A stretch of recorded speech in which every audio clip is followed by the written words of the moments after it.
If you automatically assume that people aren't going to like you, so you just don't make an approach or you don't make an effort because you think there's no point, people just don't like you, then this video is for you. So the automatic assumption is that these people aren't going to like me, which means they don't love you, which means the opposite of love is hate. It's actually apathy, but hate fits the description as well. So when you assume somebody doesn't love you or doesn't like you, you assume that they're going to hate you. Now, in order to figure out why we have these beliefs and have these assumptions, typically what I like to do, typically the way I look at it is I go to the first 1 to 7 years of our life. That's when we're in our formulative years, and that's where a lot of our most of our beliefs, self-worth, and self-esteem are created. Now I say most, I think it would be like 99, maybe 95%. So a very majority of our belief systems and the way we view ourselves is within that time frame. And that's where most of the trauma happens, and then we hold on to that and we act in ways, we behave in ways, we look at things in ways, and we make decisions in ways that reflect that back onto us, reinforcing that belief and just ingraining it more and more into our psyche and more into our, I guess you could say, neural pathways, just making that belief system stronger and stronger. Now, this is not going to be for the weak. This is if you're in denial and you're not really ready to focus on this, then and change this, then this video is not going to be for you because it can be very, very triggering, and it can bring up a lot of emotions and maybe things that you're just not willing to look at yet. So if that's the case for you, click off the video. This video is really made for people who are just ready, who are tired of this and just ready to make the change and the difference in their life. So let's look at the assumption of why people don't like you. It's because inherently people hate you. You're a bother. You're not wanted. Things of that nature. Now, where does one get beliefs like that? Because you weren't born that way. These are things that you learned. So, who treated you this way? Who gave you the beliefs? Who told you these belief systems that make you feel that way towards other people? If you said your parents and caregivers, congratulations. You put it together and you made it happen and you figured it out because that's actually the truth.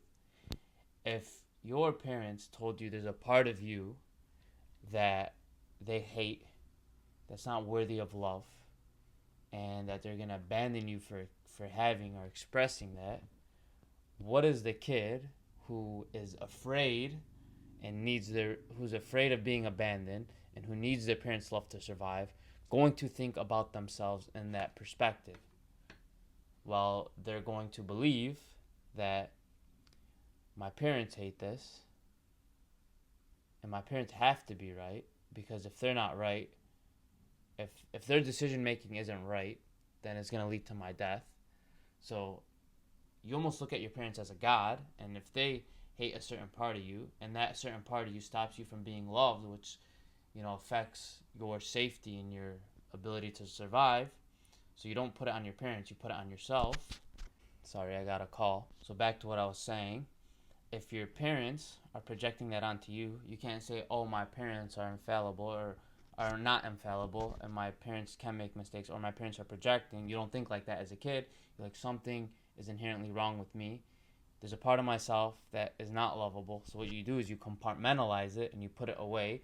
And the thing about the human mind is you can't do that without it coming back up, because subconsciously you want to be full and whole. So that part will come out in perverse ways, and you'll attack that part of yourself, and you'll hate that part of yourself. So, as a consequence, you will treat those parts of yourself the exact same way your parents treated it, because if you accept those parts of yourself, you'll be abandoned, you'll be attacked, you'll be hated, and you won't survive. So, you reject those parts of yourself and you hate that part of yourself. So then the unconscious mechanism that's playing out is I hate myself, and because I hate myself, other people are going to hate that part of me as well. So I'm going to create a lot of self attack, a lot of self-abuse, a lot of self-rejection, a lot of compartmentalizing and pushing away. And when you compartmentalize and push away and you say this part of myself is lovable, this part isn't, you essentially become a half human, and you're not a full authentic human being, and you'll attract people into your life who aren't, who are essentially love you for the persona and the mask and the ego that you put on, and don't actually love you for yourself. So then the solution here is to take those parts of yourself that you hate and learn to love them, because they are lovable. Just your parents hated those parts of yourself, so you hate those parts of yourself. And your parents were very unhealthy, if that's the case, and they loved you conditionally. So then you have to heal those parts of yourself and start to integrate things into your psyche so you can become a whole human being, and stop apologizing and being sorry for being you and being human, really, because a lot of these things are just you being human, and stop rejecting it and stop apologizing for it. Once you start to integrate these things into yourself, you do stop apologizing for yourself. You become yourself. You stop being apologetic for being you. And if people don't like you, then that's fine. If people hate you, that's fine, because you know who you are. Now, also, what I see is a lot of addiction is based around this. So you're trying to run away from yourself. So instead of facing the hard part, and the part that brings a lot of shame and disgust within yourself, you want to push that away, but you can't do that.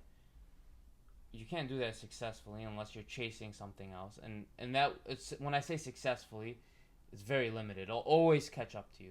But the goal is, when you're addicted, you're chasing something else. You're pursuing something else. You're pursuing a high that's going to push this down even more, or take this out of your consciousness. This way you essentially don't have to deal with it. Now, what happens when you start to integrate this, which is what Carl Jung talks about, is integrating your psyche. What happens when you start to integrate? 1, you stop beating yourself up. 2, you start to have self-confidence. 3, you start to pursue the things that you believe in, regardless if people hate you. But here's the thing.